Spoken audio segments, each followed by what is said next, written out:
माणसाने कितीही प्रगती केली ना तरी तो निसर्गावर कधीच मात करू शकत नाही। याचं ताजं उदाहरण म्हणजे दुबईमध्ये वादळ वाऱ्यासकट पडलेला जोरदार पाऊस, ज्याने दुबई सारख्या जागतिक कीर्ती असलेल्या शहराला पाण्याखाली बुडवलं। याच्या मागे काय कारण असू शकतात?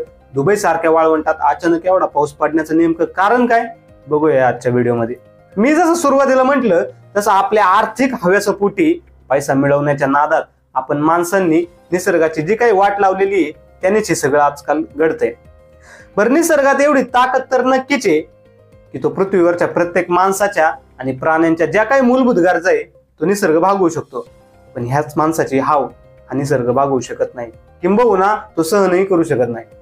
त्याच नैसर्गिक साधन संपत्तीचा अतिवापर किंवा निसर्गाबरोबर छेडछाड करण्याचा परिणाम दुबईवर आता दिसतोय।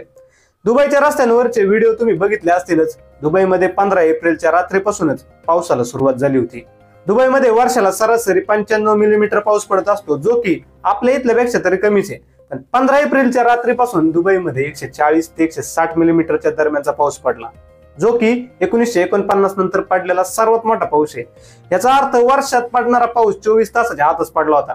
बरं, नुसता पाऊसच पडला नाही तर पावसासोबत वादळी वारा सुद्धा तिथे सुटला होता। दुबईच्या शहरात पुरासारखी परिस्थिती निर्माण झाली होती। मोठ्या बिल्डिंग ज्या होत्या त्यामध्ये पार्किंग मध्ये ज्या लावलेल्या गाड्या होत्या त्या तरंगताना दिसत होत्या, वाहून जाताना दिसल्या होत्या। ज्या दुबईच्या रस्त्यांवर महागड्या गाड्या फिरताना दिसायच्या त्याच दुबईच्या रस्त्यांवर बोटी फिरताना दिसत होत्या। या अचानक पडलेल्या पावसानं बरेच जण शॉक झालेले दिसत होते, कारण दुबई हे जगातल्या स्मार्ट शहरांमध्ये मोजलं जातं।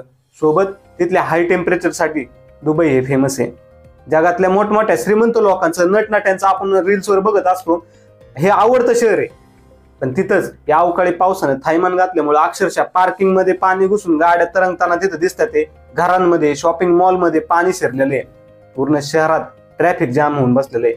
आणि कहर म्हणजे या शहरात कुठेही नदी, ओढा वगैरे तसलं काही नाहीये। तिथल्या ज्या लोकांनी आर्टिफिशियल तलाव वगैरे तिथं बनवलेले आहेत, पण निसर्गाने त्याची ताकद दाखवल्यामुळं या सगळ्याची काडीचीही किंमत राहिलेली नाहीये।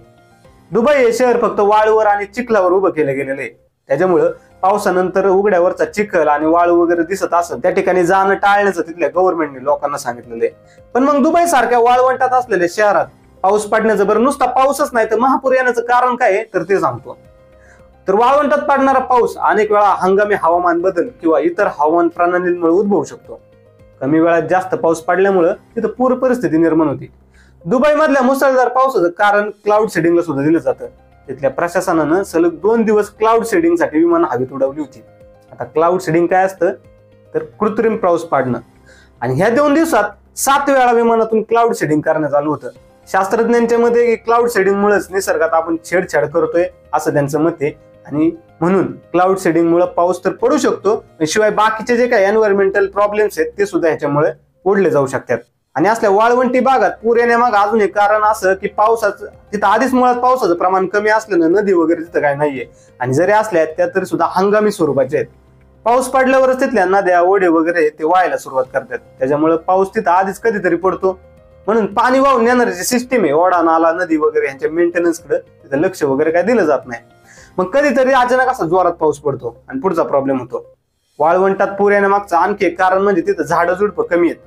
कमी झाडांमुळे पाणी खाली जमिनीत शोषलं जात नाही, वरच्या भागावरच पाणी राहिल्यामुळे तिथं पूर वगैरे येण्याचा धोका असतो।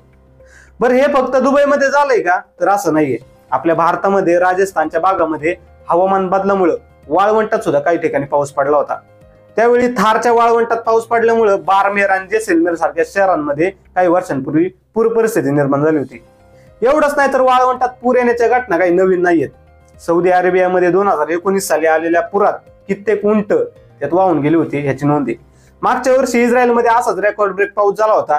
तिथं पाऊस पडणं ही अत्यंत दुर्मिळ गोष्ट आहे बरं, काही लक्षात असू द्या। यांच्याबरोबरच इराण, जॉर्डन, लेबनॉन, सिरिया, तुर्कस्तान या भागात सुद्धा अतिवृष्टी, महापूर असल्या गोष्टी आता व्हायला लागलेल्या आहेत। आणि विशेष म्हणजे हे सगळे दुष्काळी वाळवंटी भाग आहे, हे लक्षात असू द्या। दुबई मधल्या महापुरामागे क्लाउड सीडिंग आहे का हे अजून तरी कळायचं बाकी आहे, पण माणसांनी वेगाने वाढत चाललेल्या नैसर्गिक आपत्तींना आता तरी सिरियसली घेण्याची ही वेळ आलेली आहे, नाहीतर अशी अनेक शहरं पाण्याखाली जाताना बघायची अजून बाकी आहेत, एवढं मात्र नक्की।